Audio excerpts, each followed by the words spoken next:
Ésaïe, chapitre 2. Prophétie d'Ésaïe, fils d'Amoz, sur Juda et Jérusalem. Il arrivera dans la suite des temps que la montagne de la maison de l'Éternel sera fondée sur le sommet des montagnes, qu'elle s'élèvera par-dessus les collines et que toutes les nations y afflueront.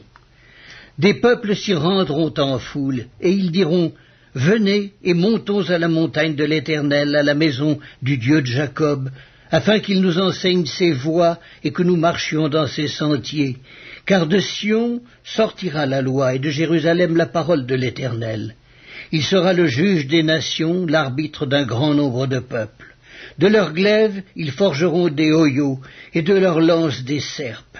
Une nation ne tirera plus l'épée contre une autre et l'on n'apprendra plus la guerre. Maison de Jacob, venez et marchons à la lumière de l'Éternel. Car tu as abandonné ton peuple, la maison de Jacob, parce qu'ils sont pleins de l'Orient et adonnés à la magie, comme les Philistins, et parce qu'ils s'allient aux fils des étrangers. Le pays est rempli d'argent et d'or, et il y a des trésors sans fin. Le pays est rempli de chevaux, et il y a des chars sans nombre. Le pays est rempli d'idoles. Ils se prosternent devant l'ouvrage de leurs mains, devant ce que leurs doigts ont fabriqué. Les petits seront abattus et les grands seront abaissés. Tu ne leur pardonneras point.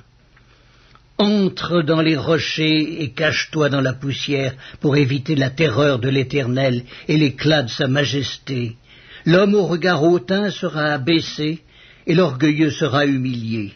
L'Éternel seul sera élevé ce jour-là. Car il y a un jour pour l'Éternel des armées, contre tout homme orgueilleux et hautain, contre quiconque s'élève, afin qu'il soit abaissé, contre tous les cèdres du Liban, hauts et élevés, et contre tous les chênes de Basan, contre toutes les hautes montagnes et contre toutes les collines élevées, contre toutes les hautes tours et contre toutes les murailles fortifiées, contre tous les navires de Tarsis et contre tout ce qui plaît à la vue. L'homme orgueilleux sera humilié et le hautain sera abaissé. L'Éternel seul sera élevé ce jour-là. Toutes les idoles disparaîtront.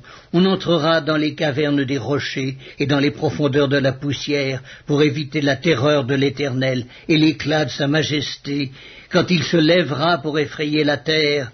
Et en ce jour-là, les hommes jetteront leurs idoles d'argent et leurs idoles d'or qu'ils s'étaient faites pour les adorer, aux rats et aux chauves-souris.